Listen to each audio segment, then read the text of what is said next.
안녕하세요. 축구 전문 기자 한준입니다. 김민재 선수가 2022 카타르 월드컵을 앞둔 마지막 이탈리아 리그 경기 일정 우디네세와의 경기 세리에 A 11연승을 달성했는데 조금은 아쉬운 모습도 있었다고 합니다. 세계적인 축구 전문 매체 골닷컴 한국판의 세리에 A를 담당하는 박문수 기자와 함께 이 경기 총정리해드리겠습니다. 안녕하세요.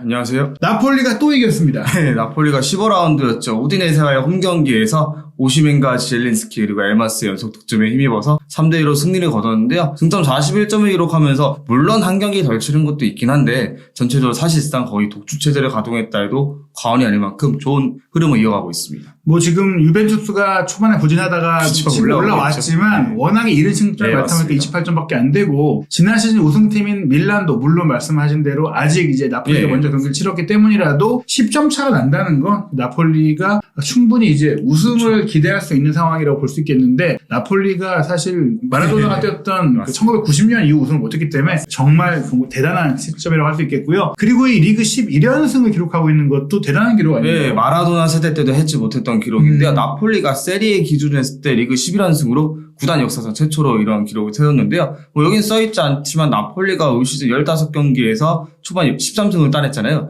이게 유벤투스가 4번 기록했는데 유벤투스에 이어서 세리에 팀 중 2번째로 기록했거든요. 이 말은 그 잘난 밀란도 못했고 트래블의 인터 밀란도 못했다는 소리로 볼 수 있을 것 같습니다. 초반 15경기 기준 최다 승팀이라는 타이틀을 나폴리가 이제 함께 갖게 됐다는 것인데요. 일단 우디네세도 만만치 않은 팀이잖아요.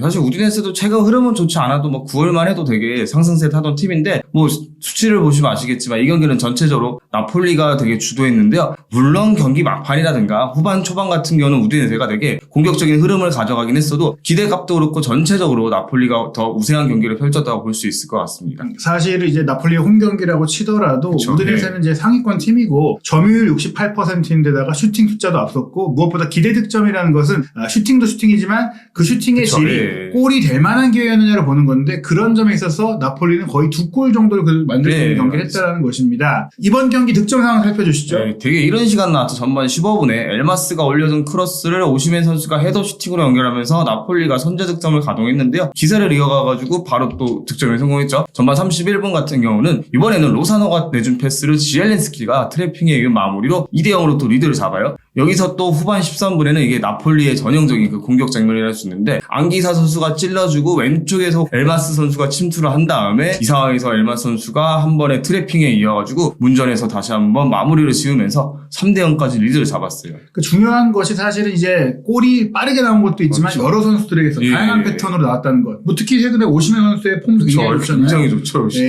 괴물 같은 움직임을 보여줘도 골을 넣었는데 이 장면도 오시멘 선수가 수비를 끌고 나간 공간으로 또 엘마스가 들어갔고 또 앙기사의 패스도 좋았고 미드필드 라인의 칠리축이라든지 거기 이제 공격 스리톱과 이선 3명의 미드필더까지도 득점 창출 능력이 대단하다 보니까 후반 13분에 3대0이 됐을 때만 하더라도 4대0, 5대0 되는 거 아닌가 이렇게까지 생각을 했어요. 근데 경기 흐름이 갑자기 바뀐 상황이 나옵니다. 후반 36분이었죠. 네스트로프스키 선수가 슈팅을 때렸는데 이게 조금 김민재 선수 앞에서 때리면서 좀 약간 김민재 선수가 어떻게 보면은 평소 같았으면 좀 더 저돌적으로 나가서 막을 수 있었을 텐데 약간 아쉬움이 있었고요. 그 다음 상황이 좀 더 사실 아쉽죠. 바로 사미레치 선수가 압박을 통해서 김민재 선수의 공을 빼앗고 이후 3대5의 마무리를 지으면서 우디네세가 턱 밑까지 쫓아왔죠. 사실 지금까지 나폴리는 김민재 선수가 다른 선수들의 실수도 커버하고 위기를 다 잘라주면서 수비에 정말 철기둥이다라는 별명을 얻었는데 이날은 말씀하신 대로 앞에 나가서 잘라줄 때 한 타이밍 늦으면서 슈팅을 빠뜨렸고 또 두 번째 골은 본인이 아예 뺏기고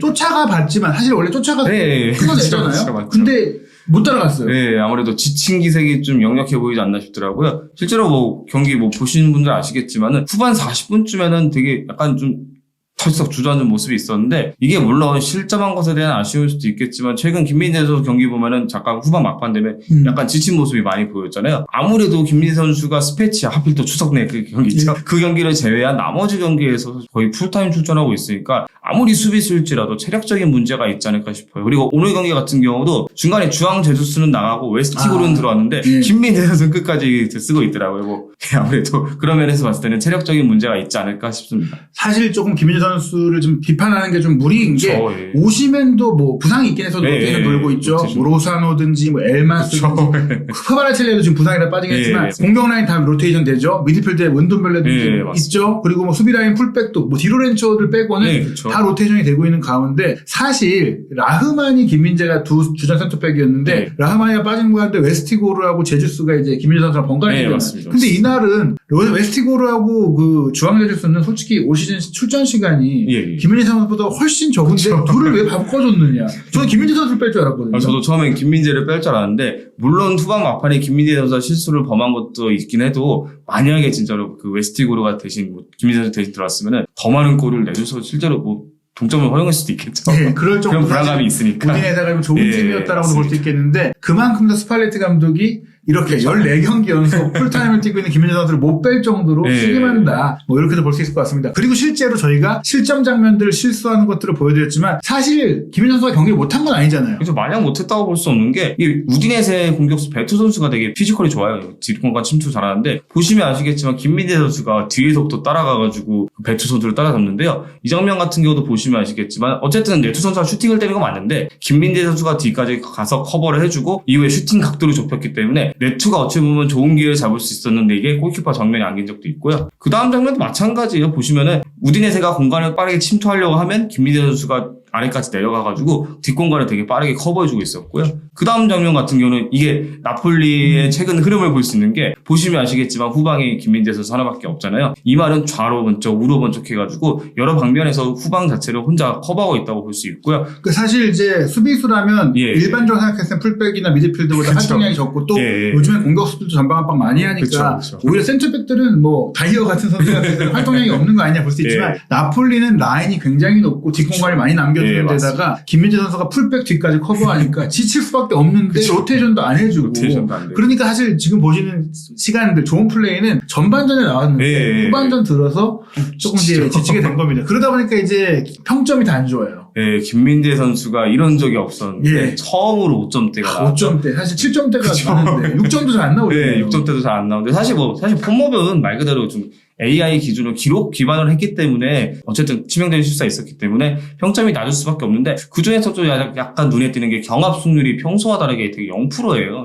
굉장히 이례적이죠. 사실 경합에서 공 다 따내는 김민재 선수인데 공중볼을 다 이기긴 했지만 이 경합을 좀 잘하지 못했고 패스 성공률도 사실 김민재 선수가 그러니까 뭐 93%가 나오겠지만 롱볼이 조금 이제 딴 때보다 떨어졌다. 그리고 리커버리 많이 하고 뭐 전반적으로 준수했는데 역시 실점이 아쉬웠던 것 같고 소파 스코어 보면 6.1점이에요. 이게 이제 뭐 그 펌업이 매겼던 5점대보다 높지만 다른 선수들의 평점을 보면 팀 내에 좀 가장 낮은 평점을 받았어요. 너무 가혹한 것 같아요. 어떻게 보면 제주스 선수 자리도 커버해준 게 다 김민재인데 이게 사실 공격수는 아무리 놓쳐도 한 번 넣으면 끝인데 수비수는 아무리 잘 막아도 한 번에 실수하면 이게 또 평점이 깎이는 부분이 있으니까 아쉬운 부분이 있고 근데 히트맵 보시면 아시겠지만 뭐 오른쪽에 있기도 했는데 마지막에 또 왼쪽 지역에서도 커버를 많이 하고 보시면 아시겠지만 빨간 부분이 물론 주된 부분이어도 되게 하프라인 부분까지 올라와서 많은 모습을 보여줬어요. 그러니까 이 정도로 뛰었던 선수에게 이런 평점이 나오는 건 제가 봤을 때는 소파 스코어도 펀업도 AI의 판단 기준을 바꿔야 되겠다.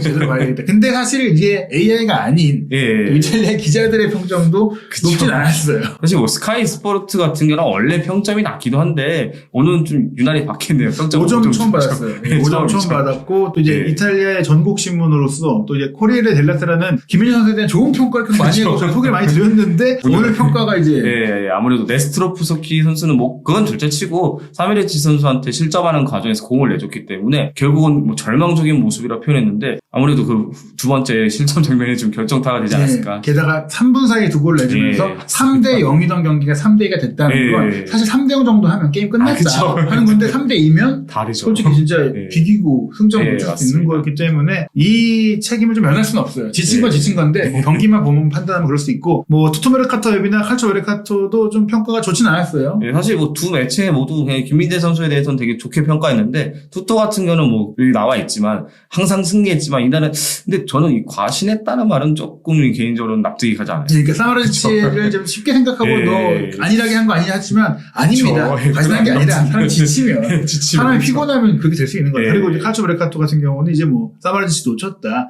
뭐 막판에 실수 범했다. 예, 맞는 얘기 같습니다. 여기서 뭐 아까 배투 상대로 피지컬과 속도 경쟁에서 어려움을 겪었다고 얘기하는데 사실 저희가 앞서 보시면 아시겠지만 배투 선수는 결정적으로 득점하지 못했고 예. 김민재 선수가 그만큼 많이 막아냈죠. 예, 그래서 나폴리 지역 매치는 좀 더 그래도 좋은 평가를 했어요. 맞습니다. 깔치오 나폴리 같은 경우는 배투하고 피지컬 싸움을 어렵게 상대했다고 얘기했고 물론 3대2 그 실점 상황에서 심각한 실수를 범했긴 했는데 뭐 여기서 뭐 평소와 달리 가벼워 보였다고 얘기한 건 제가 봤을 때는 뭐 무게감이 뭐 그런 거 떨어졌다. 몸이 가볍다 좋은 평가가 아니라 안 좋은 얘기예요. 묵직한 수준인데 묵직하지 못했다면서 5.5점 뭐 그래서 주긴 했고 또 다른 칼초 나폴리 19, 26 같은 경우에 6점 주면서 이제 오싹한 상황 야기했다. 이제 그 얘기는 이제 경기를 이길 수 있는 경기를 못 이길 뻔하는 상황을 야기했어. 좀 이제 안 좋은 평가를 줬는데 그래도 6점 준 거는 그래도 김민재 선수였다. 얘기인 것 같습니다. 어찌 됐거나 이제 힘든 일정은 끝났습니다. 예. 우리가 이제 프리미어리그에 많은 팬들이 익숙해서 월드컵 끝나고 나서 바로 프리미어리그 경기도 하고 심지어 카라바오컵은 월드컵 결승전이 12월 20일에 열리는데 22일부터예요. 근데 이제 이탈리아 리그는 어떻게 되죠? 이탈리아 리그는 원래 크리스마스 때 맞춰가지고 되게 쉬어요. 근데 다행히 이번 같은 월드컵 끝나고 나서도 내년 1월 5일부터 시작하는 사실 근데 나폴리가 지금 되게 15 연속 무패 행진에 뭐 13승 2무에 되게 기록이 좋잖아요. 근데 1월은 개인적으로는 되게 위기가 올 것 같아요. 일단 첫 경기부터가 인터밀란이고요. 승중 고르나 싶더니만 유벤투스가 대기하고 있고 코파 이탈리아 같은 경우는 또 아무래도 토너먼트 대회니까 또 여기서 또 중요하잖아요, 사실은요. 그나마 살레르타나전이 있어서 좀 여유 좀 부릴까 싶더니만 또 마지막에 보니까 로마와의 홈경기도 있어요. 사실 나폴리가 지난 시즌에도 뭐 전반기 때 잘 나가다가 후반기 때 미끄러진 게 있었거든요. 결국 제가 봤을 때는 인터밀란이나 유벤투스가 어쨌든 지금 순위는 나폴리보다 낮더라도 이 팀은 저력 있는 팀이기 때문에 어쨌든 올라올 팀들이에요. 특히 유벤투스 같은 경우는 못한다 어쨌든 지금 리그 4위이기도 하고 이제 키에사 선수 이미 돌아왔고 포그바 선수도 이때쯤 되면 돌아올 수 있기 때문에 분명히 나폴리 입장에서는 나중에 발목 잡을 수 있는 팀이기 때문에 제가 봤을 때는 이 두 경기가 어쨌든 이 결과에 따라서 나폴리가 진짜로 마라도나 세대 이후로 우승할 수 있을지 가늠할 수 있을 것 같아요. 사실 이제 월드컵 휴식기라는 것은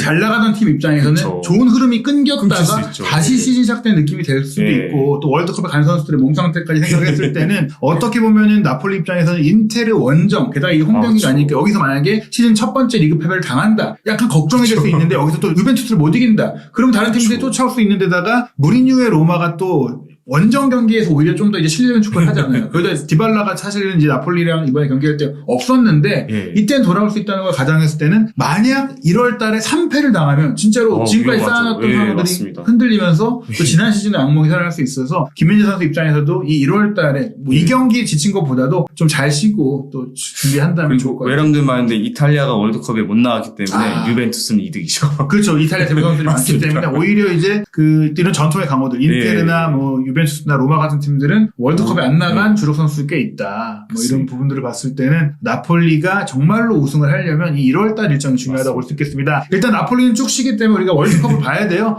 월드컵 일정 어떻게 됐나요? 당장 21일 월요일 오전 1시에 카타르하고 에콰도르와의 개막전이 열리는데 사실 좀 개막전이 좀 무게감이 좀 떨어져서 좀 걱정이긴 한데 뭐 어쨌든 좋은 팀들 경기가 많고 그 벤투 같은 경우는 H조에 속했잖아요. 24일 남미를 대표하는 강호인 우루과이의 맞대결을 앞두고 있고요. 이외에도 뭐 프랑스도 호주랑 붙고 독일 대표팀과 일본과의 경기도 되게 이목을 끌 거라 생각하고 있고요. 뭐 벨기에 대 캐나다도 있고 뭐 아르헨티나와 사우디아라비아 같은 경우도 우리가 봤을 땐 되게 황금 시간대잖아요. 22일 화요일 오후 7시로 예정되어 있고요. 뭐 우승 후보중 하나인 브라질 같은 경우는 블라우비치하고 미트로비치가 있는 세르비아와 25일 오전 4시에 경기를 칠 예정입니다. 네, 이제 흥미로운 월드컵의 일정이 펼쳐지기 때문에 한준TV에서는 또 월드컵에 대한 소식도 준비하고 있습니다. 또 박문수 기자가 이제 브라질의 축구에 대해서 조회가 있잖아요. 그렇죠. 오늘도 브라질 모임 갔다 왔는데. 브라질 대표팀의 소식을 포함해서 한준TV에서는 다양한 또 이제 해외 축구 전문 기자들과 함께 월드컵 소식을 전할 예정이니까요. 월드컵 소식도 한준TV에서 확인하시기 바랍니다.